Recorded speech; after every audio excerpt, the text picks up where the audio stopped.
What's up, boys and girls? Welcome to this I Know You Don't Care vlog. This is number 30 something, nearly 40. I've nearly been doing this for a year already. That's a really odd feeling. But hi, how's it going? So we've got a few things to talk about this week. I'm going to start off with this. This is coming out Monday because I'm starting Overwatch Takeover on Tuesday, so it's a good chance that if you guys are watching any of my content, it could be the stream because I'll be going early. So I don't know, I'm thinking about myself once. I say once, it's quite common, but yeah, this will be going out on the Monday, so I'm recording this today, which is Monday, and it's coming out on Monday.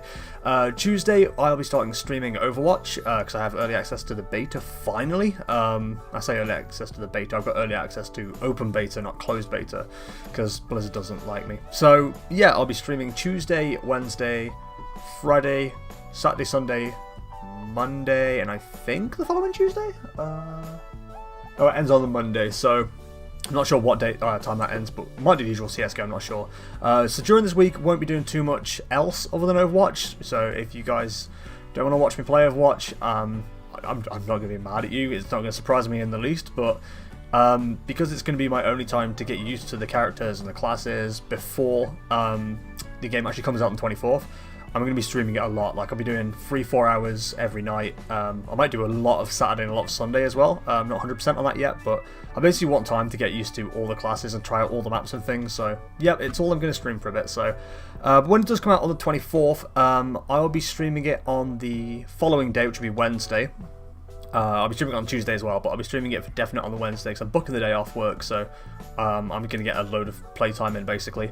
After that, I'm not too sure about what my schedule is going to be. I have mentioned it in the past that it's not going to fully take over the stream, but you guys won't know, but when I used to play World of Warcraft a lot, like full-time, if you want to call it that, I played between the ages of like 13 and 19, 20, pretty much constantly, and it was literally the only game that I played. Like, I've mentioned this before, like I missed out on loads of games growing up, like Mass Effect, Bioshock, Assassin's Creed. All of those passed me by because I was literally only interested in World of Warcraft.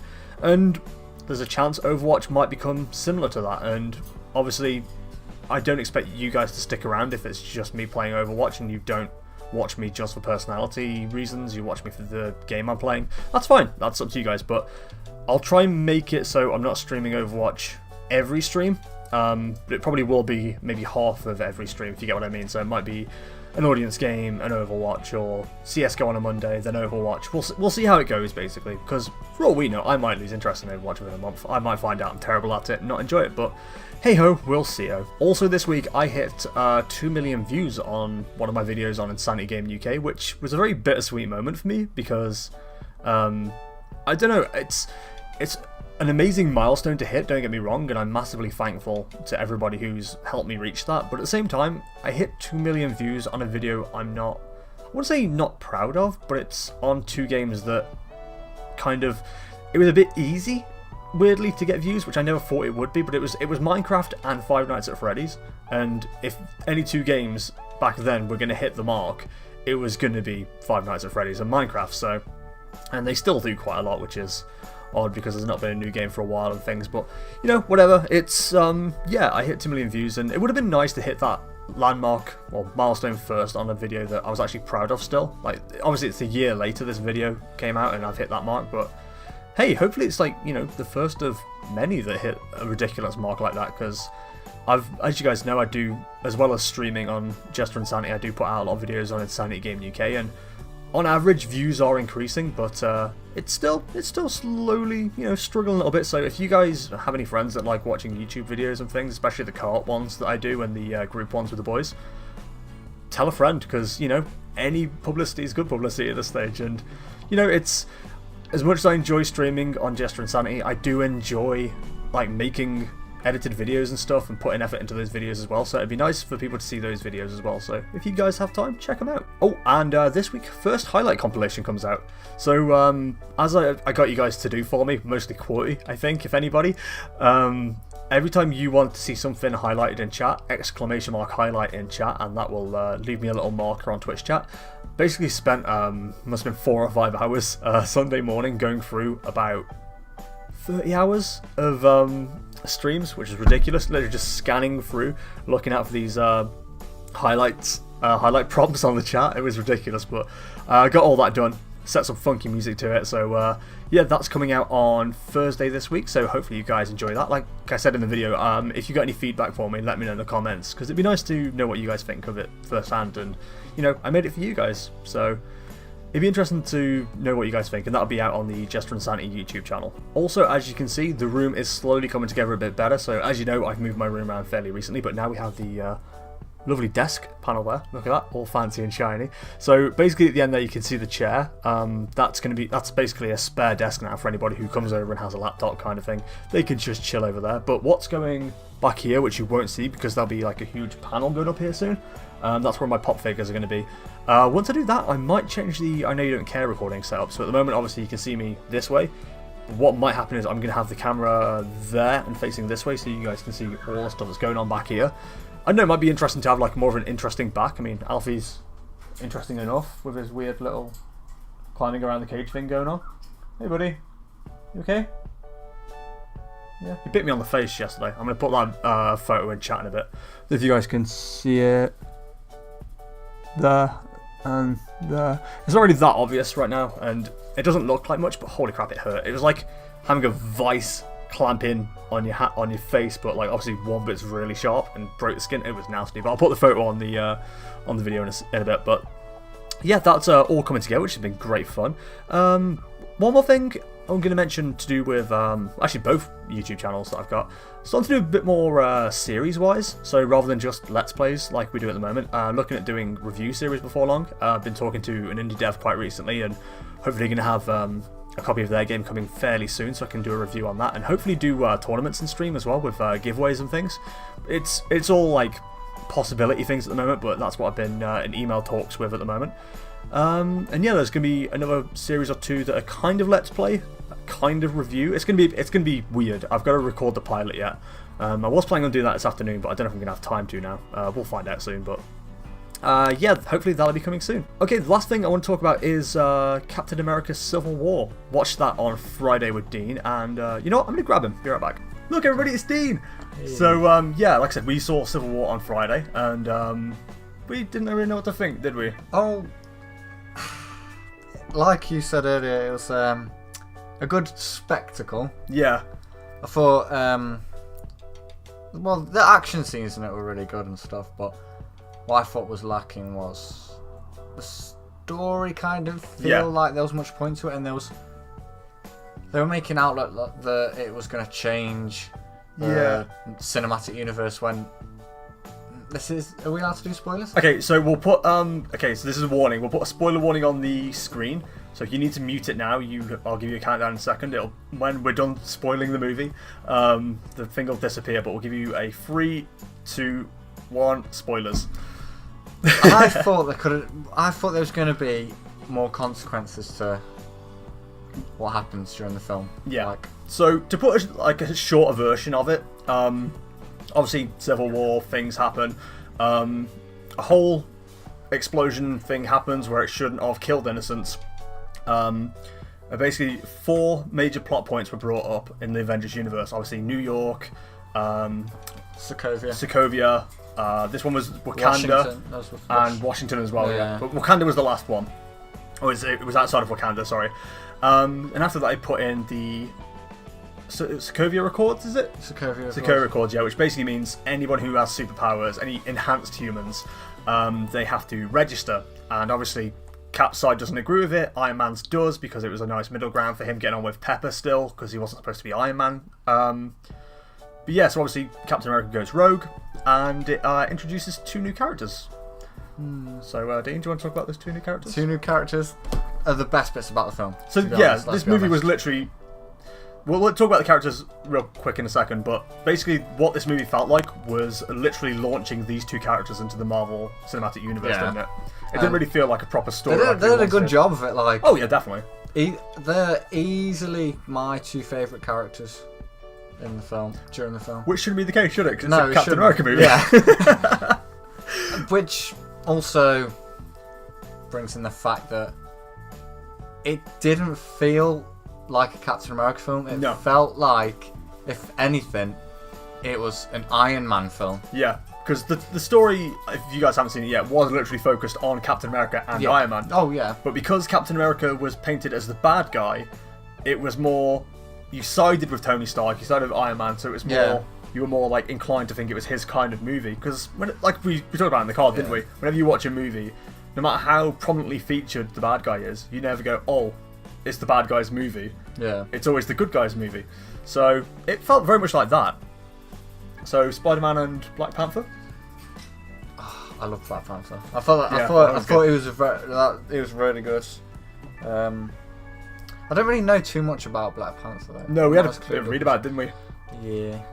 Well, in the comics, he doesn't eat like a herb thing or something. Yeah. See, in the comics, it's a vibranium. Yeah, the comics. From what I read on Wikipedia anyway, because I don't know too much about Black Panther either, even though I'm a quite big Marvel nerd of all this stuff, and I know a lot of the origins, but Black Panther was one of them that I didn't know too well. Long story short of it is Black Panther becomes Black Panther because that's not technically a superhero, that's a title you get. Title, yeah, as leader of the tribe, and the way he got his powers originally was from a totem, which we think was the ring. Yeah. In the movie. It must be, because it's heavily, which like, it's like it made shows obvious. and put it on. Doesn't say. But yeah, it's what it is, but you can, that enhances his abilities and things. Like he has inherent skills, but obviously that enhances them. So yeah, I think that's kind of what they've gone with there. It's weird because a lot of these are based in the Ultimate Universe. Like I said before, the Captain America origins, Iron Man origins, they're all like Ultimate Universe storylines.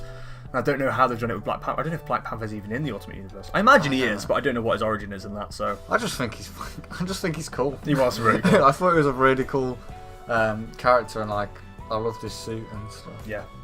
One of the questions Dean asked was, because it was a vibranium enhanced suit, he goes, "Do you reckon the suit's bulletproof then?" And within like 2 scenes of him wearing it, it was like shot at and all the bullets ricocheted. I was like, well, that answers that, man.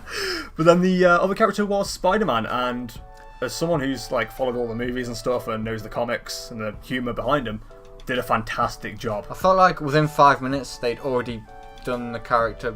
Marvel themselves have already done the character better than Sony had. What Sony had in the entire in 5 films. Yeah, like 10, 11, 12 years of having movies come out. Yeah, they got Spider-Man. But Tom Holland plays a really good, like, how Spider-Man should be. Yeah, definitely. Right age for it and everything. Right, and he had the humour down. The delivery was perfect. Like I said on Facebook, the humour, the scripting, the acting, the action, perfect, all absolutely great.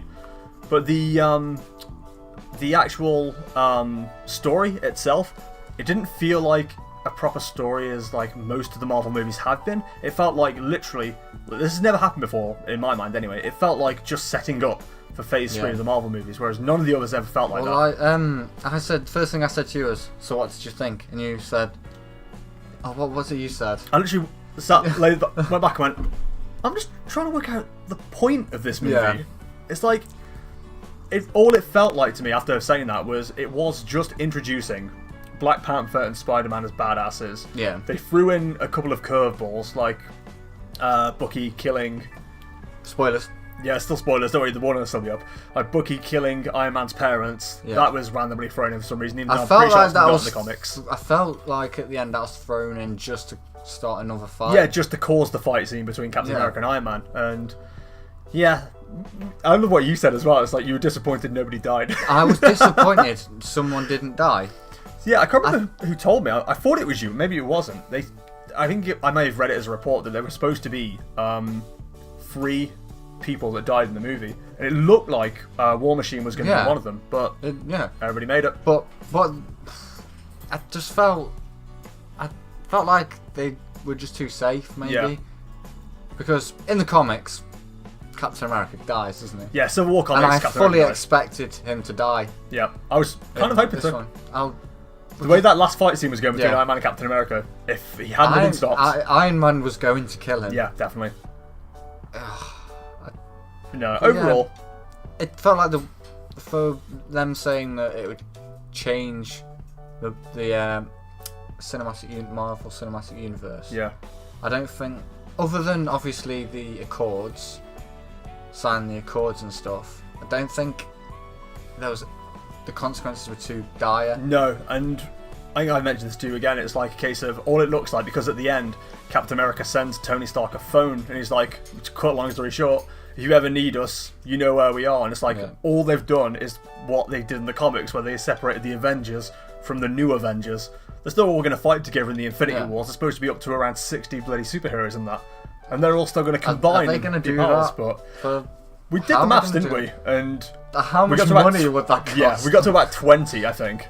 And they said 60. We don't know if that's going to be across the entire movie, or like the two separate ones. Yeah. Like, imagine there'll be like a fair few recurring ones, but then obviously little ones that join in like different scenes. Like if I can't imagine they can't all be there throughout the entirety of both films, can they? No. So spoiler warning off now. Yeah. Welcome back, everybody. Spoiler warning is now off. This is just predictions now. What we thought about with this, because we know there's a split. It's Civil War. We know there's a split. That's not a spoiler. But what I personally thought was what they're going to do is with Infinity Wars. Actually, that has nothing to do with split. I didn't need to mention that, but I think what they're going to do is have it's in part 1, part 2. So I think the first part is going to be Thanos' forces touching down on Earth and starting an occupation of Earth, and then the second part will be everybody fighting back. And I imagine if they're going to have 60 superheroes in that, that's how they're going to do it in more the second movie. Yeah. Because they're all going to be like different parts of the universe. You can have the locals. Yeah, different parts of the world locally fighting them off. Yes, you'd have like Captain Britain. Yeah. And so like fighting them off, and then the Wakanda's obviously fighting off, and America's fighting off, and France. It's going to be like that rather than all these heroes in one kind of scene, I think. So I think later on you'll get the Guardians of the Galaxy coming. Guardians will be in, because like I said, all these movies that are leading up to it now. Do you reckon they will arrive there before Thanos? I'd hope so, yeah. It's kind of warning, because I think, so, yeah. Again, this is theory crafting, but it's very much like all these movies coming up now are all ways that Thanos could be predicted. Like Guardians of the Galaxy, direct interaction with Thanos. Stephen Strange, Doctor Strange, he can sense that kind of thing. Who else did we have? Thor, again. He's out there in the one of the 7 worlds. Well, in Age of Ultron, doesn't he see something? Age of Ultron, I'll do it myself kind of thing. Yeah. But they don't know about that right now, but they know. I think Thor will hear about Thanos coming because obviously you've got haven't you?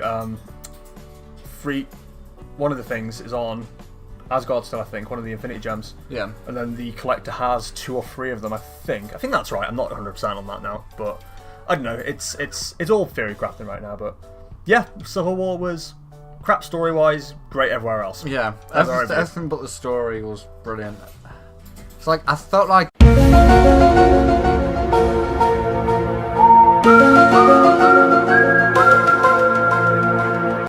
That's technically a spoiler. I'm going to have to bleep it out now. I'll bleep it out, be funny. So yeah, there we go. Thanks for joining me, Dean.